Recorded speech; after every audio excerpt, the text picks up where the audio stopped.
परमार्थ क्षेत्र में जब आप आएंगे तो आप देखें कि तुम्हारा उपकार किससे है, तुम्हारी स्थितियां कहाँ से हैं, कहाँ से शुरू होती हैं। वहाँ आप भक्ति को प्रदान कर दीजिए। आप डरिए मत कि बड़ों का अपमान हो जाएगा। बड़े तो बड़े ही होंगे, हाँ बड़े तो बड़े ही रहेंगे, लेकिन भक्ति शास्त्र में उपकारी बड़ा होता है, पद से बड़ा नहीं होता। भक्ति शास्त्र में पद बड़ा नहीं होता, भक्ति शास्त्र में उपकारी बड़ा होता है। उपकारी पद बड़ा नहीं होता। कितनी बड़े पद पर बैठे रहो।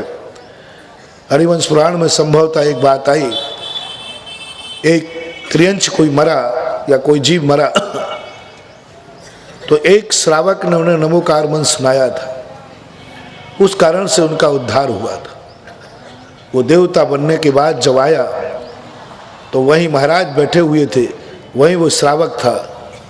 उसने महाराज, सारे लोग सीधे महाराज को नमस्कार कर रहे थे। वो देवता गया, सबसे पहले उसने श्रावक को जय जिनेंद्र किया। लोगों ने पूछा कि आप गुरु महाराज बैठे, इनको जय जिनेंद्र क्यों किया? बोले गुरु महाराज का मेरी जिंदगी में कोई उपकार नहीं है, इनका मेरे ऊपर उपकार है। मरते समय इन्होंने नमोकार मंत्र सुनाया था, जिसकी बदौलत मैं देव हुआ हूँ और जिसकी बदौलत हूँ आज मैं गुरु का दर्शन करने आ गया हूँ। यदि ये मुझे नमोकार मंत्र नहीं सुनाते तो आज मुझे गुरु का दर्शन भी होने वाला नहीं था। गुरु का पद बड़ा है, लेकिन भक्ति में उपकारी बड़ा है, उपकारी बड़ा होता है।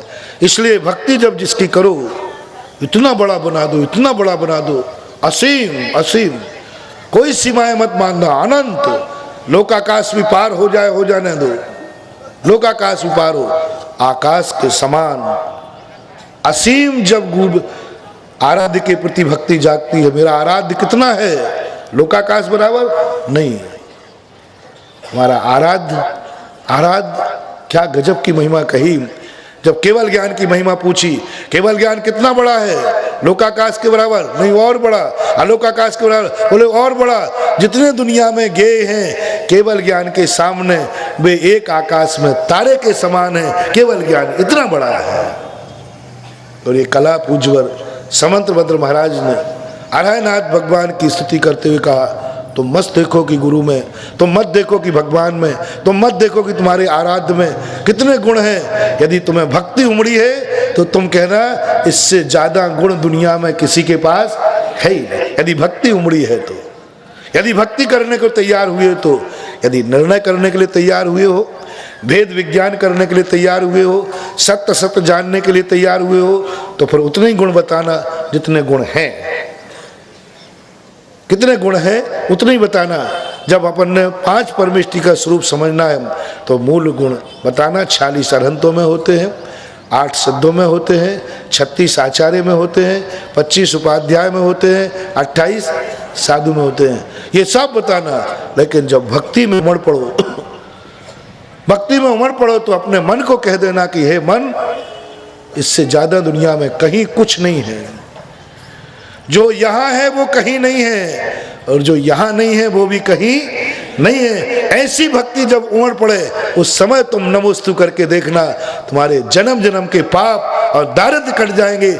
इसी को बोलते हैं, इसी शक्ति और भक्ति में ताकत होती है। जो निधत्त निकाचित कर्म बड़ी बड़ी तपस्याओं से नहीं करते हैं, वे एक भक्त की भक्ति के नमस्कार से कट जाते हैं। कब? जब वो ये कहता है, जब ये सोचता है इससे बड़ी कोई शक्ति नहीं है।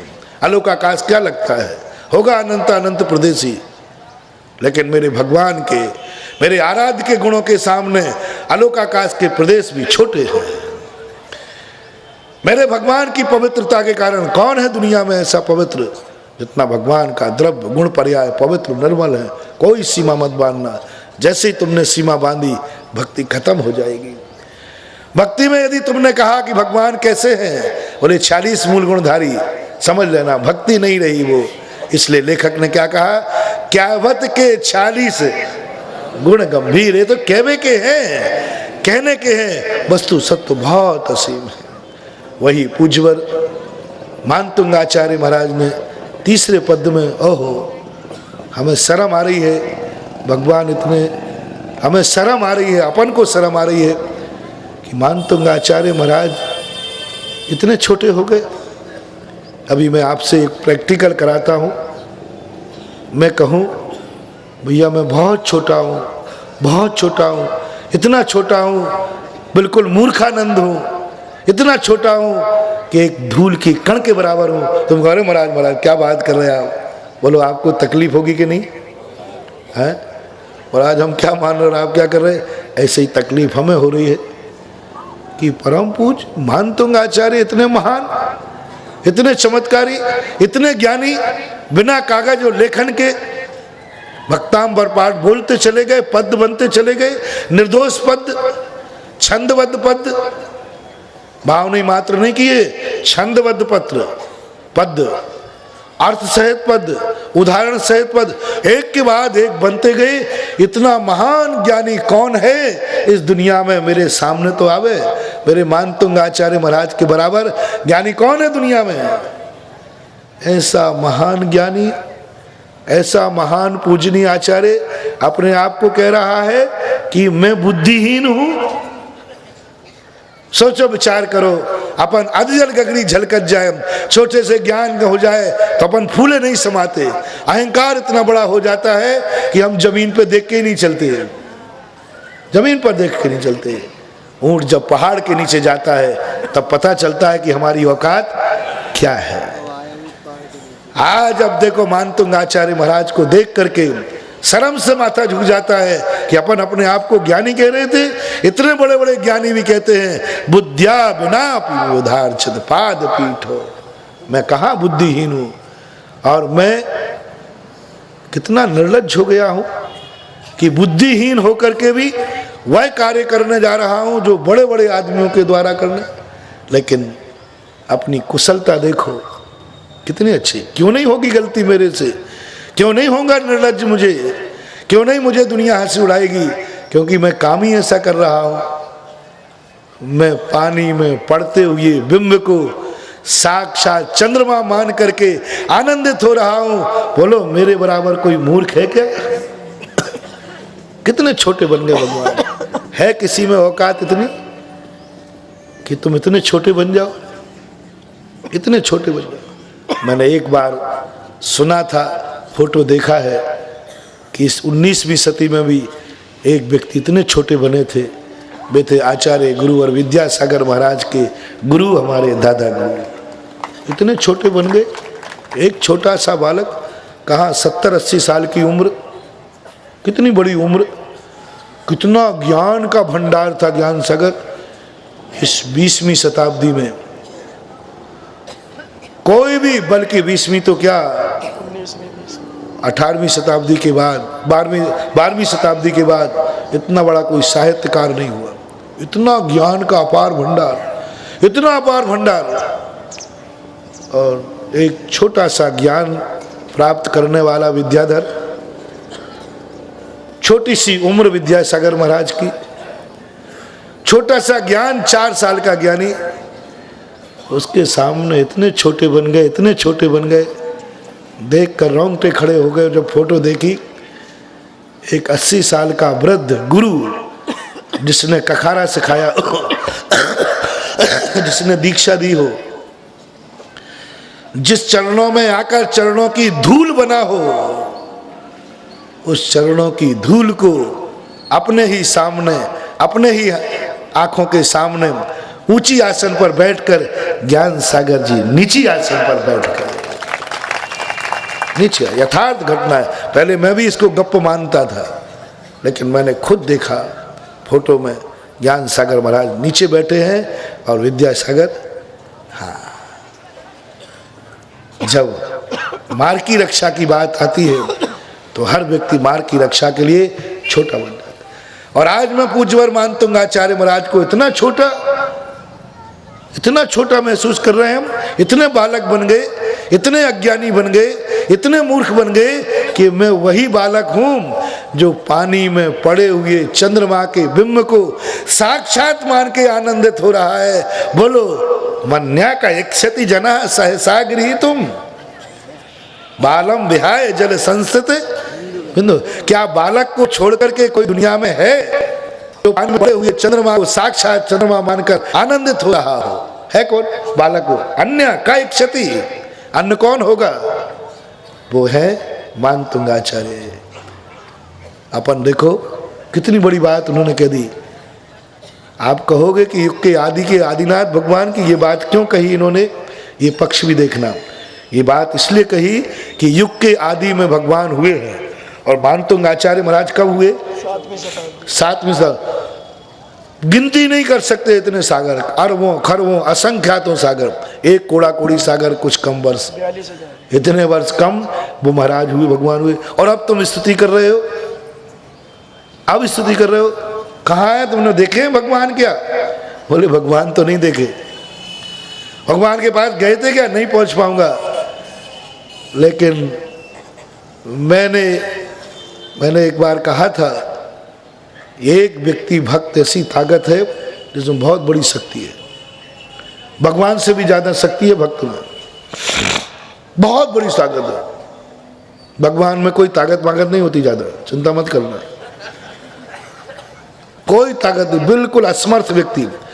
भगवान बराबर असमर्थ है, कोई नहीं है दुनिया में, बिल्कुल असमर्थ है। हाथ पे हाथ रखे बैठा, आप कुछ बनते ही नहीं उनसे। आँख पे नासा पे दृष्टि लगा ली। मैंने तो एक बार भगवान की भीतराग मुद्रा को देख करके मैंने भगवान से बात करना चाहिए, तो भगवान आँख ही नहीं उठाए। तो मैंने कह दिया, भगवान नासा पर दृष्टि क्यों टिकाई है? क्या शर्म खाई है? मैंने कह दिया, मैं भगवान से सीधा बढ़ जाता हूँ। क्यों नहीं आँख उठा रहे? शर्म लग रही है मेरे से, कहीं ये पकड़ना ले। भक्त की पकड़ बड़ी मजबूत होती है, इसलिए शर्म लग रही है कि भक्त आगे आए, कहीं मुझे पकड़ नहीं ले। दुनिया से तो मैं छूट गया, कर्मों से भी छूट गया, कर्म रूपी दुश्मनों से भी छूट गया, लेकिन भक्त से छूटना बहुत कठिन है। इसलिए नासा पर दृष्टि टिकाई है, क्या शर्म खाई है? बहुत बड़ी बात। कोई ताकत नहीं भगवानों में, चिंता मत करो बंधु। ताकत तो अपने पास, बहुत बड़ी ताकत है। चाहो तो दुनिया को हिला दें, लेकिन ध्यान रखना भगवान में ताकत नहीं है, लेकिन ताकत तो भगवान से ही आएगी ना। पावर हाउस में लाइट नहीं है, लेकिन लाइट तो नमोस्तु में ताकत है, लेकिन नमोस्तु किसको? बोलो चमत्कार जो होता है वो भगवान करते हैं कि अपना नमोस्तु, अपनी भक्ति अपना नमोस्तु करता है। लेकिन किसको नमोस्तु? भगवान को नमोस्तु करता है। तख्ती तो अपने पास हो, क्या ताकत गजब में है। कोई माई का लाल भगवान को आज मैं चुनौती देता हूं, है किसी भगवान में ताकत जो सिद्धालय से नीचे उतर के दिखाए? है किसी भगवान में ताकत? पता नहीं मैं किस किस को चुनौती दूं, मैं तो ऐसे ही ठहरा। भगवान भी कहते हैं इससे मत बढ़ना, एक खतरनाक आदमी है किसी भगवान में। बोले अनंत शक्ति प्राप्त कर ली, अनंत चतुष्टय प्राप्त कर लिया, अनंत वीर्य प्राप्त कर लिया। यदि आप में अनंत शक्ति है भगवान, तो लो एक जमीन पर बैठा हुआ भक्त आपको कह रहा है यदि ताकत है तो सिद्धालय से नीचे आके दिखाओ। बोलो आप आएंगे क्या? अपन में ताकत है, अपन बुला लेंगे। भगवान ने कहे मैं तो नहीं आ सकता, तो फिर सीधे कहो कि मेरे बस की बात नहीं है। एक बार ऐसी जो बहुत अच्छी बात है कि एक बार लंका के लिए पुल बन रहा था, तो हनुमान जी सारे पत्थर डाल रहे थे, वो तैर रहे थे। रामचंद्र जी ने कहा चलो कुछ पत्थर मैं भी डालूं, वो डूब गया। तो हनुमान साहब ने कहा कि मामला क्या है? रामचंद्र ने कहा मैंने पत्थर डाला डूब गया, हनुमान तेरा पत्थर तैर रहा, मामला क्या है? बोले भगवान सारे कार्य आपको ही मिल जाए तो हम लोग तो बेफालतू हो जाएंगे। हम भक्तों की भी कोई कीमत है? सारी शक्तियां आपके पास नहीं है, कुछ शक्तियां आपके पास, कुछ शक्तियां ऐसी हैं जो आपके पास है मेरे पास नहीं है, और कुछ शक्ति मेरे पास है लेकिन आपके पास। बोले रहस्य क्या है ये तो बताओ। बोले भगवान सीधा सा रहस्य है, हमारा पत्थर इसलिए तैर रहा है कि उस हर पत्थर पर प्रभु का नाम लिखा है, और वो दुर्भागा पत्थर तो देखो वो डूबेगा नहीं तो क्या, जो आपके हाथ में आने के बाद भी छूट गया। आपने उठा लिया था उसे, उठाने के बाद छोड़ दिया। जो भगवान के हाथ से छूटेगा वो डूबेगा नहीं तो क्या तैरेगा? ये बहुत बड़ा भाव पक्ष है इसमें। भगवान की ताकत नहीं है कि वो जमीन पे आ जाएं, नहीं आ सकते, लेकिन भक्त में ताकत है कि भगवान को अभी 2 मिनट में देखना। भगवान नहीं जमीन पे आ जाए तो गारंटी लेता हूं। शिवनगर में आए थे हमारे पूज्य आचार्य महाराज, कुछ दिन आए थे और पारसनाथ को मंदिर में बैठा के चले गए, बोले यहीं बैठना शिवनगर में चुपचाप। ये क्या बात है? अच्छा नहीं है तो बताओ कौन है मंदिर में, कौन बैठा है? आप बता दो, मुझे क्या आपत्ति है। अभी हाल के बोलो मंदिर में कौन बैठा है? पारसनाथ। आ गया ना? कह रहे थे मैं नहीं आ सकता हूं, मैं नहीं आ सकता, मैं तो सिद्धालय में चला गया, मेरे समर्थ की बात नहीं है। तो बैठो सिद्धालय में, अभी तुम्हारे काम नहीं है, मेरा काम है। और एक पंचकल्याण किया और ये सूर्य मंत्र भागा और भगवान जी मंदिर में आके बैठ गए। अपन को तो साक्षात साक्षात, बोलो मंदिर में साक्षात भगवान है कि नहीं? तो सिद्धालय में कौन है?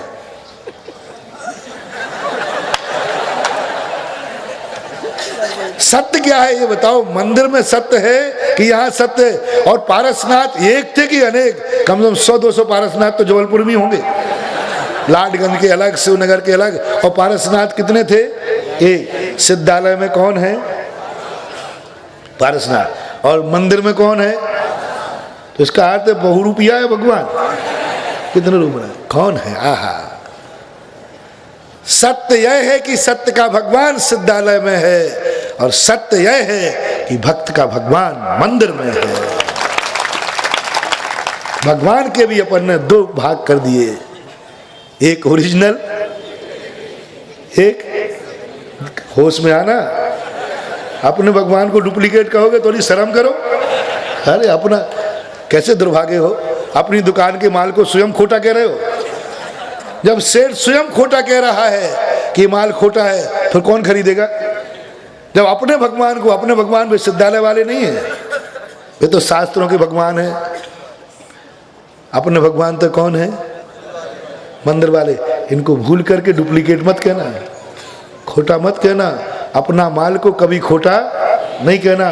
यही पारसनाथ है। तभी तो अपन पारसनाथ की पूजा करके आते हैं।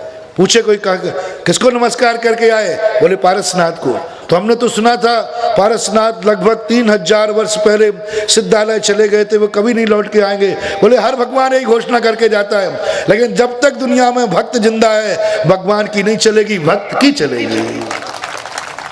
भक्त के बस में होते हैं भगवान। देखा ना, उतार लिया अपन ने नीचे। और वही मानतुंग आचार्य महाराज ने, क्या बालक बन करके, बालक बनने में बहुत फायदा है। छोटा बनने में 1000 गलतियां माफ होती हैं। मैं तो बालक हूं, बड़े गन्ने में एक गलती माफ नहीं होगी। तुम बड़े थे। तो मानतुंग आचार्य महाराज कहते हैं क्या बात करते हो? अद्यापि यस्याजित शासनस्य सताम प्रणेतो प्रतिमंगलार्थम प्रगृह्यते नाम परम पवित्रम सुसिद्धि कामेन जनेन लोके। पूज्यवर समंत बुद्ध महाराज ने अजितनाथ भगवान की स्तुति में लिखा कि हे भगवान, आप कितने सालों पहले मोक्ष चले गए, लेकिन मुझे तो नहीं लगता गए हो। मैं तो जब भी आपका नाम लेता हूं मेरे काम ऐसे ही हो जाते हैं जैसे आप दुनिया में अभी भी विद्यमान हैं। अभी भी मुझे तो नहीं लगता कि तुम सिद्धालय में हो। मैं तो 2 मिनट घर से निकलता हूँ, मंदिर में पहुँचता हूँ, पारसनाथ मिल जाते हैं। लोग कहते थे सिद्ध पारसनाथ इतनी दूर चले गए, अब कभी लौट के नहीं आएंगे। वे सब पता नहीं कैसे मूर्ख हैं। मेरे पास मंदिर में आ जाए, मैं पारसनाथ दिखाता हूँ। बहुत बड़ी ताकत है। साक्षात जिनेन्द्र देव में भी वो ताकत नहीं है जो भक्त के जिनेन्द्र देव में ताकत है। साक्षात जिनेन्द्र देव के दर्शन से निधत्त निकाचित कर्म नहीं करते हैं, ऐसा नहीं लिखा शास्त्रों में।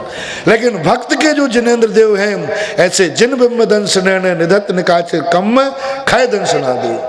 जो भक्त के भगवान हैं उनके दर्शन से निधत्त निकाचित कर्मों का क्षय देखा जाता है। बहुत बड़ी बात कही गई। बताया था ना मैंने एक बार लाखा भवन में, साक्षात गुरु जो ज्ञान नहीं दे सकते हैं, जो भक्त ने जो गुरु की मूर्ति गढ़ ली है उस मूर्ति से ज्ञान मिल सकता है। अर्जुन और एकलव्य, अर्जुन को किससे ज्ञान मिला था? साक्षात गुरु से। और दोनों एकलव्य को मूर्ति से। सबसे बड़ा ज्ञानी कौन हुआ? मूर्ति। इसलिए चिंता मत करो, बड़ी मैं बालक हूं, उड़ाओ मेरी हंसी, लेकिन चमत्कार इतना है जो साक्षात जिनेन्द्र देव को, साक्षात चंद्रमा को देख करके जो आनंद नहीं आता है लोगों को, मुझे पानी में पड़े हुए चंद्रमा में जो आनंद आता है, और आता भी सही में है, उतना ब्यूटी नहीं लगता चंद्रमा आकाश में है। कवियों को देखो, जब चंद्रमा की परछाई पानी में पड़ती है, पूनम के दिन देखो नर्मदा के किनारे जाओ, वो चंद्रमा अच्छा नहीं लगता जितना ज्यादा चंद्रमा पानी में अच्छा लगता है। व्यक्ति ओरिजिनल उतना अच्छा नहीं लगता जितनी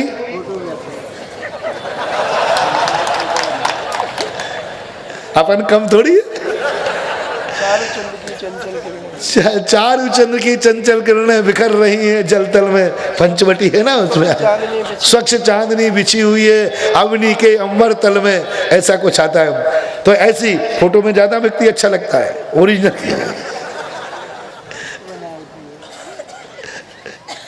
और ध्यान रखना, ओरिजिनल सोने की अपेक्षा रोड गोल्ड के